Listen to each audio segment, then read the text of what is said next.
Zack Attack Review's favorite wrestler of all time. Yeah, either or. Now, all time. All time Punk. Right now, Darby Allin. Yeah, because it can't be Punk. Oh, Darby. Oh, I like Darby. Well, hey, if Survivor Series rumors are true, we back, baby. He should have came back the day after he got fired because that was a Monday. If he was live on Raw, that would have been the way to do it. Yeah, but I think Survivor Series is in Chicago. Yes. So that's an immediate pop. Yep. So does he Don't worry about booing. Does he do a promo where he just says, "Screw you, Tony Khan, you can stick it," or not Tony Khan, Nick Khan, you can? No, I'm right. It was Tony Khan. Yeah, I'm right. Yeah, that'd be interesting. I don't know if Vince is gonna let him do all that. You know, Vince hired back Hulk Hogan, right? And they went to court. No. Vince will hire back CM Punk. I'm just saying, I don't think he will let him take direct shots like naming people to AEW. I don't know if he will do that. I think you can. What you can't do is say a wrestler's name. Like Edge, he's got to go by his real name. Hey guys, I'm Adam, because he's in a different company. Yeah, he left. Did he go? Yep, he's in AEW. Yeah. What? Off there, all of that Russell Dream angle and all them we're talking. He's too loyal. He won't leave. He won't go. Loyal my ass. He wants to wrestle. Loyal to what though? Loyal to the industry. We can't act like the WWE and loyalty supersedes keeping this industry healthy, having a viable second company which is going to fund for years is going to fund wrestlers. Look at it this way. Professionally, as a courtesy to himself and his legacy, there are the Young Bucks tag team, there's the FTR tag team, who he has never got to wrestle. He and Christian need to link up, face these tag teams for the sake of his career, for the sake of his, like, I got to be able to scratch this off my bucket list and say that I wrestled the best tag teams. He hasn't been able to do that. Unfortunately, they never fought the Usos. They never fought the New Day in WWE. Yeah. In the AEW, though, he can. The WWE gave him a big send-off a couple months ago, and the reason they did it was to signal to your audience he's an old guy. They did it with Macho Man Randy Savage in the 90s. They made him old. He do commentary. He's too old. And then when he gets sent to WCW, people will view him as old and too past his prime. There it is. Yep. And so they did that with Edge, even though everyone thinks that it was like an appreciative gesture. No, don't get it twisted. These are old tricks from Vincent Kennedy McMahon. I will say, I won't pretend that I'm one at a time, please. Oh, sorry. Okay, I would just say real quick. Yeah, they were trying to give him a part-time schedule. He didn't want that. He wanted to wrestle consistently, and they wouldn't even give him that. So it's like he goes somewhere where he can work with his friends. He could be with Christian, get more fresh matches with wrestlers he hasn't even been in the ring with. So yeah, I'm all for it. I won't pretend to be on the comings and goings of SmackDown and Raw or WWE in general right now. I'm kind of more of a normie casual fan.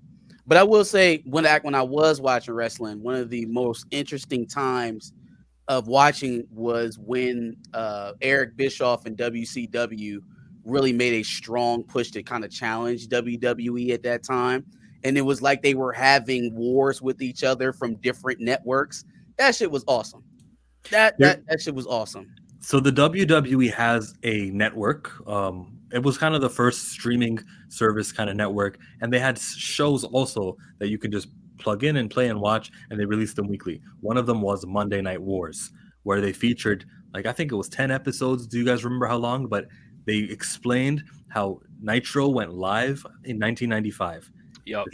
And it challenged Monday Night Raw at the same time slot, back when there were only 1 hour shows. And then one of them made it a 2 hour show, right? And so then the other made it a 2 hour show, but except only one of the hours intercepted with each other. And then when someone made a 3 hour show, so all my WCW said all of our hours are going to cover the Raw hours, and it was a whole war going back and forth, as well as the wrestlers who got signed, like Bret Hart, the downfall of, and it was a great documentary series. Back to Disney Plus and streaming series and stuff. They discovered at WWE that some of these produced content shows weren't doing numbers. They were not worth the budget they were spending on them.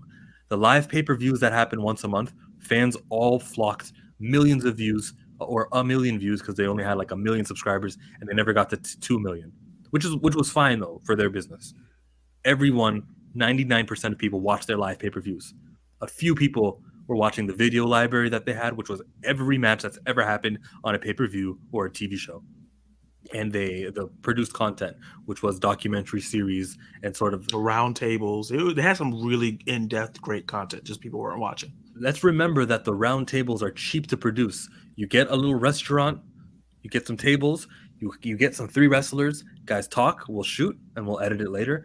3 wrestlers again, guys will talk, or let's take a lunch. 3 wrestlers again, come, let's talk. And they used to record those right around WrestleMania, during the Hall of Fame, when most of the talents and prior talents were all in the company. So you just get them all. It was cheap to produce, just like Disney Plus galleries for Star Wars. It's like, well, we're all here. We're doing promotional material. Come, let's sit in a round table in this black room, lights, camera, action, and we have content for our show. It's cheap to produce, and Disney knows it based off of WWE. I want to give credit to Vince McMahon's foresight to go to streaming. He did this in 2014. This was really early, before Disney Plus even popped in 5 years later, and they all watched Peacock, NBC, ABC, all the companies. They all watched this guy do that to get an idea on how streaming is going to be featured, because it was really only Netflix. Then joined with Peacock now, or yeah, Peacock. The WWE Network's with Peacock. Oh, so if you have Peacock, you have access to WWE Network as well, or is it? Yeah, well, in the United States, I don't know, because I know, Chill, you're in Canada. I don't know where you guys are at. It's just United States. Yeah, okay. Ohio. Okay, Detroit. so yeah, if you in the United States, you have Peacock, you have the WWE Network now. Okay.